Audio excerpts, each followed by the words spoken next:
माँ दुर्गा समस्त ऋषियों से कहती है, हे भक्त गण, जो भी मेरी इस कथा का श्रवण ध्यान पूर्वक करेगा, उसके समस्त दुखों का नाश मैं स्वयं करूंगी। जो भी इस कथा का प्रचार करेगा, उसके कोटि कोटि पापों का नाश होगा और उसे सुख समृद्धि की प्राप्ति होगी। नमस्कार, आपका स्वागत है। दोस्तों, वैदिक पंचांग के अनुसार शारदीय नवरात्रि की शुरुआत 3 अक्टूबर से हो रही है। ये पर्व जगत जननी आदि शक्ति माँ दुर्गा के लिए समर्पित है। इस दौरान माँ दुर्गा के 9 रूपों की पूजा की जाती है। साथ ही माँ दुर्गा के निमित्त व्रत भी रखा जाता है। यदि कोई महापापी भी ये नवरात्रि का व्रत करता है तो वो निश्चित ही समस्त पापों से मुक्ति पा लेता है, इसमें संशय नहीं है। दोस्तों, देवी भागवत पुराण में नवरात्रि से जुड़ी महान व्रत कथा का वर्णन मिलता है। जो भी इस कथा को केवल एक बार ध्यान पूर्वक सुनता है, उसके कोटि कोटि पाप नष्ट होते हैं। माता रानी की कृपा से उसे धन, धान्य, पुत्र, सुख, समृद्धि की प्राप्ति होती है। इसीलिए प्रत्येक बुद्धिमान मनुष्य को नवरात्रि के व्रत की इस कथा को ध्यानपूर्वक सुनना चाहिए। जो इस कथा को सुनता है और सुनाता है तथा इस कथा का प्रचार करता है, उसकी कभी अधोगति नहीं होती है।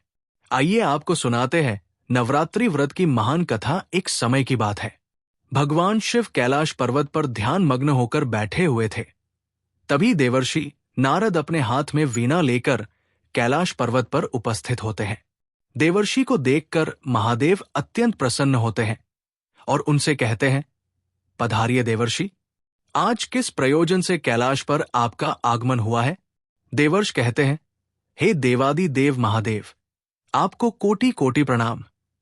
हे प्रभु, आप मेरे आने का कारण अवश्य जानते हैं, फिर भी यदि आप पूछ रहे हैं तो बताने की चेष्टा करता हूं।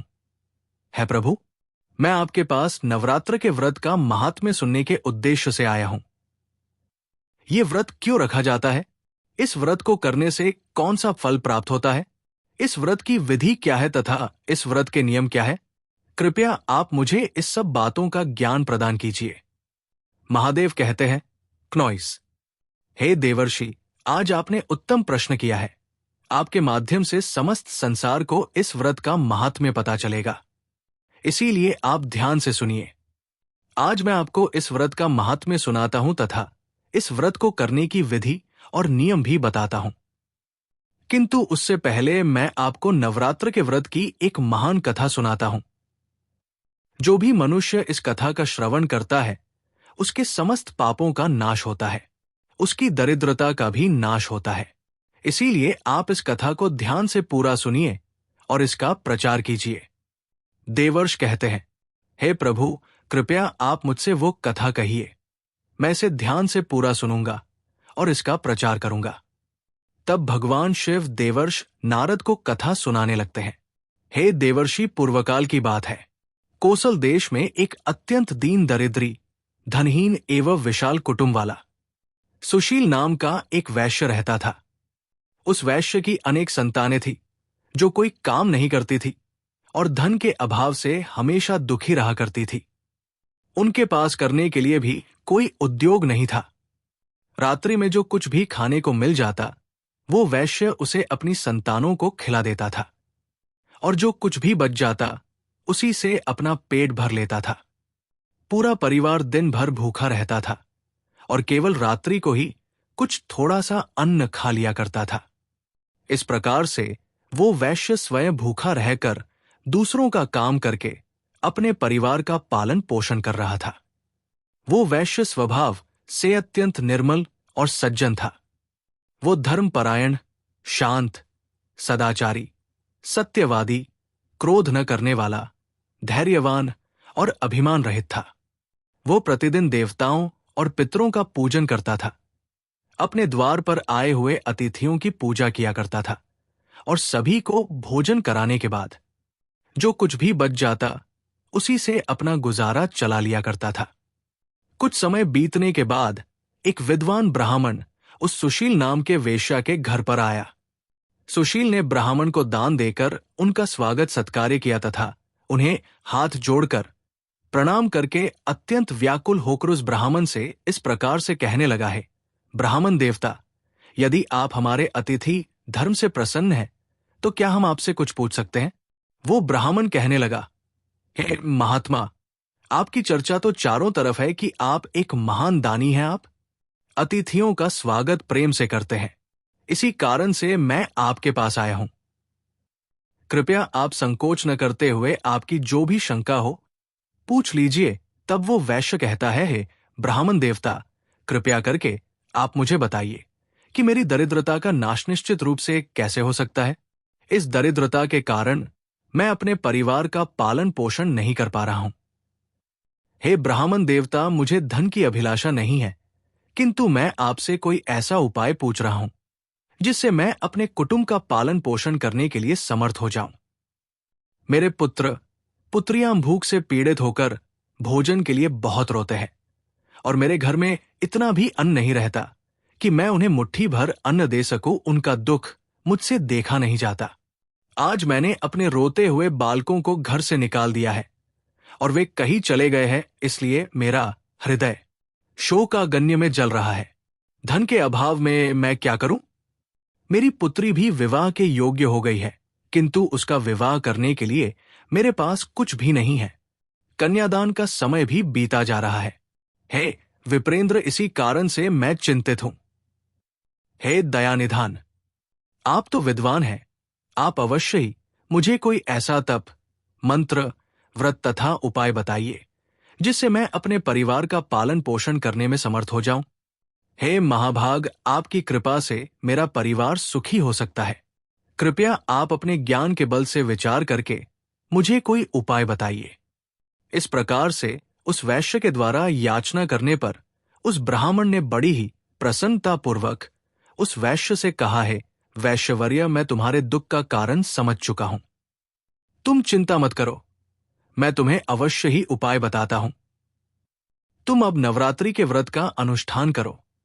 इसमें तुम भगवती की पूजा हवन करो, देवी के मंत्रों का उच्चारण करो। इससे तुम्हारे सभी कार्य सिद्ध हो जाएंगे, तुम्हारी दरिद्रता नष्ट हो जाएगी। हे वैश्यवरात्र नामक इस पवित्र तथा सुखदायक व्रत से बढ़कर इस पृथ्वी लोक पर अन्य कोई व्रत नहीं है। यह व्रत सदा ज्ञान और मोक्ष देने वाला है, सुख तथा संतान की वृद्धि करने वाला है एवं शत्रुओं का पूर्ण रूप से विनाश करने वाला है। वनवास गमन के दौरान देवी सीता के वियोग में अत्यंत दुखी होकर श्री राम ने किष्किंधा पर्वत पर इस व्रत को किया था। इसी व्रत के प्रभाव से उन्होंने महासागर पर सेतु की रचना करके रावण और उसके पुत्रों का संहार किया था और सीता को प्राप्त किया था। महादेव कहते हैं, हे देवर्षि, इस प्रकार से ब्राह्मण ने नवरात्र के व्रत का महत्व उस वैश्य को सुना दिया, जिसे सुनकर वो वैश्य बहुत प्रसन्न हुआ और उसने उस ब्राह्मण को अपना गुरु मान लिया और उनसे देवी के मंत्र की दीक्षा ली। तत्पश्चात उस वैश्य ने अत्यंत भक्तिपूर्वक नवरात्रि में उस मंत्र का जाप किया और अनेक विधि तथा उपायों से भगवती का पूजन किया। इस प्रकार से उस वैश्य ने 9 वर्षों तक नवरात्रि के व्रत का अनुष्ठान किया।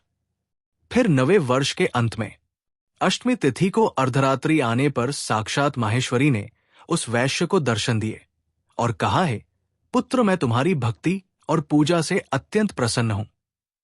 तुम्हें जिस भी वर की कामना है निसंकोच होकर मांग लो।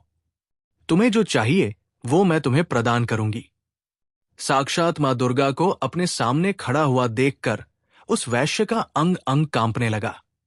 उसकी आंखों से आंसू झलकने लगे।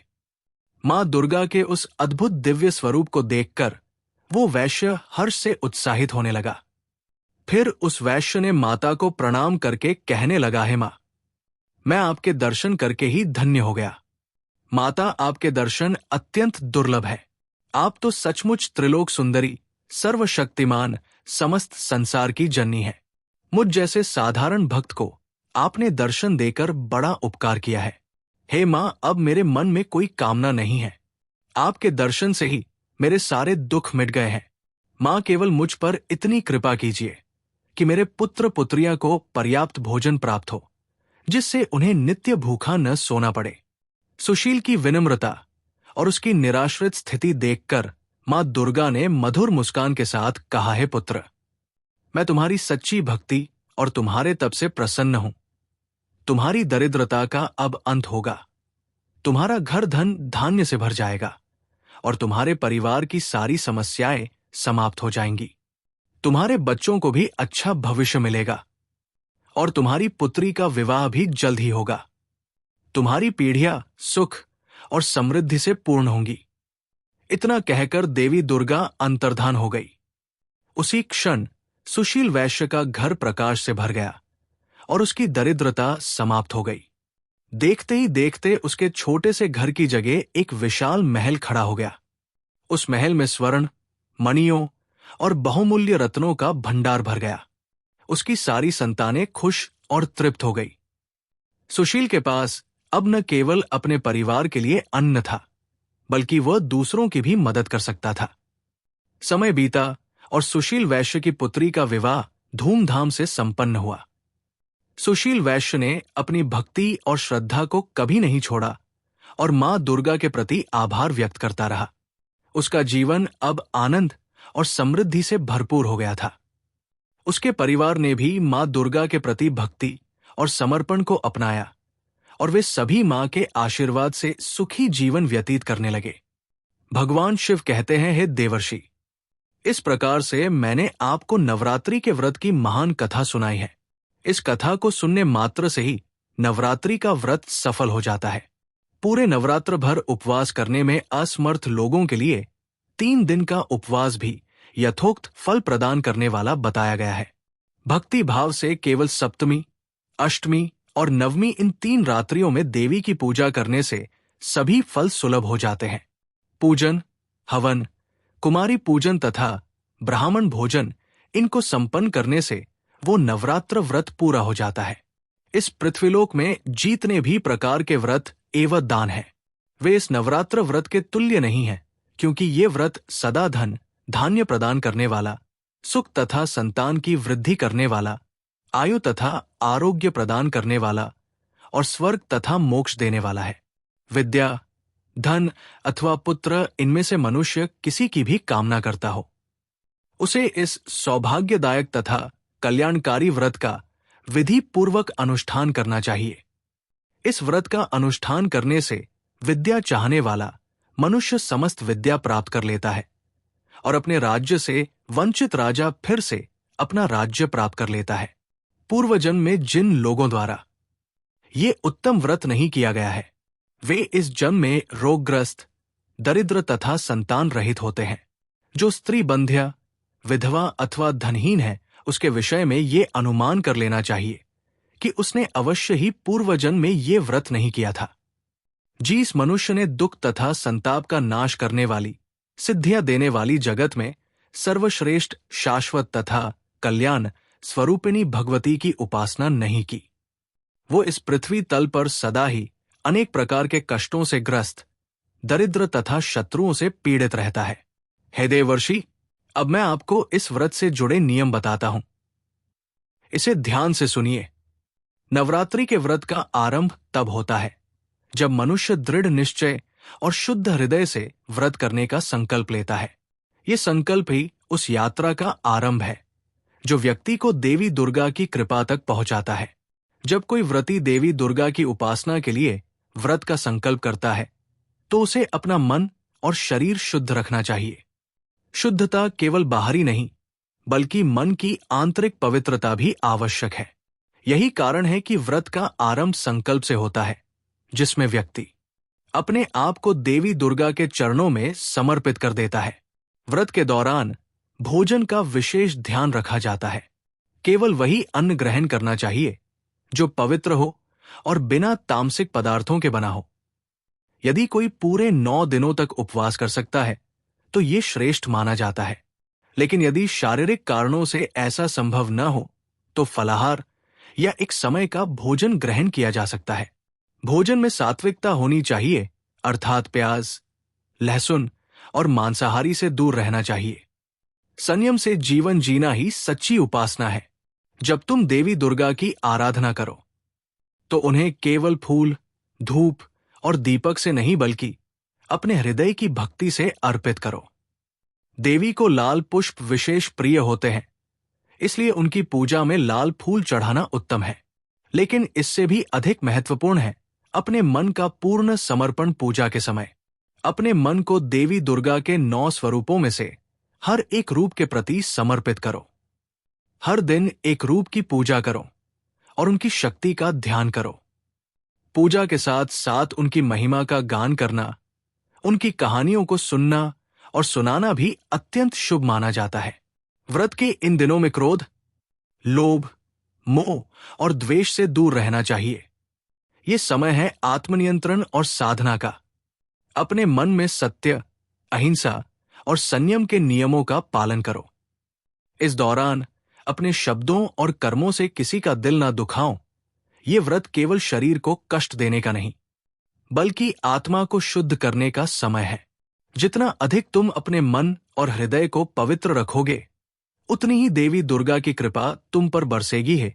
नारद ध्यान भी इस व्रत का एक अभिन्न अंग है। देवी के मंत्रों का जाप करो और उनके स्वरूप का ध्यान करो। जब तुम ओम दुर्गा यही नमः मंत्र का जाप करोगे तो वो शक्ति और साहस को उत्पन्न करेगा। ध्यान में बैठकर देवी के दिव्य रूप का चिंतन करो।